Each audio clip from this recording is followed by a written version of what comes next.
জীবনটা খুবই সুন্দর যদি মানিয়ে নিতে পারেন। আসসালামু আলাইকুম সবাইকে। শুরু করছি আরেকটি নতুন ব্লগ। আশা করি আপনাদের ভালো লাগবে। কেমন কাটলো আজকের দিনটি? এটি আমাদের ব্লগ 2।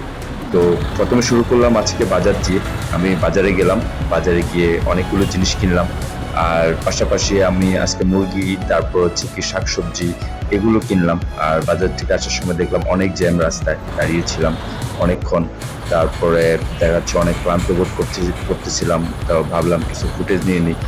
তো পাশাপাশি দেখা গেল যে আমার বাইকের পেট্রোলও ভরা দরকার। তো ফাইনালি বাসায় আসলাম। খুবই ক্লান্ত। বাজারগুলো কোনরকম রাখলাম।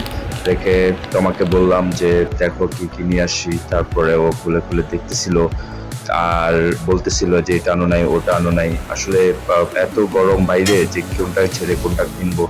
তো রান্না বসাইছে, রান্না করতেছে। তো আমি দাঁড়িয়ে, দাঁড়িয়ে দেখতেছিলাম। আর ভাবলাম যে আপনাদেরকেও দেখাই ও কি, কি রান্না করছে, কিভাবে করছে বিষয়গুলো, কিভাবে করে ও।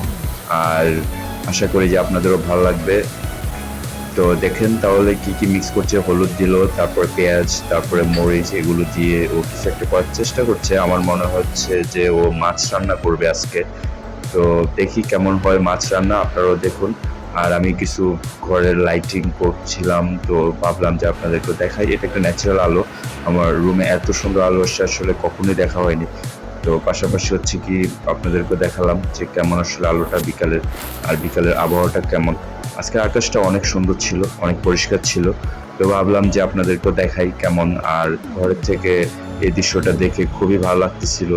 এত সুন্দর আসলে অনেকদিন পরেই দেখা হচ্ছে। কয়েকদিন ধরে খুব বৃষ্টি হচ্ছিল। তো ভাবলাম যে আজকে কিছু ফুটেজ নিই যেগুলো খুবই সুন্দর লাগছিল। আর ভাবলাম যে একটা ব্লগও করে ফেলি যাতে আপনাদেরকেও দেখাতে পারি। আশা করি আপনাদের ভালো লাগছে। আর আমি রিকোয়েস্ট করব আপনাদের আমাদের এরকম আরও ব্লগ দেখার জন্য আপনারা আমাদেরকে সাবস্ক্রাইব করতে পারেন।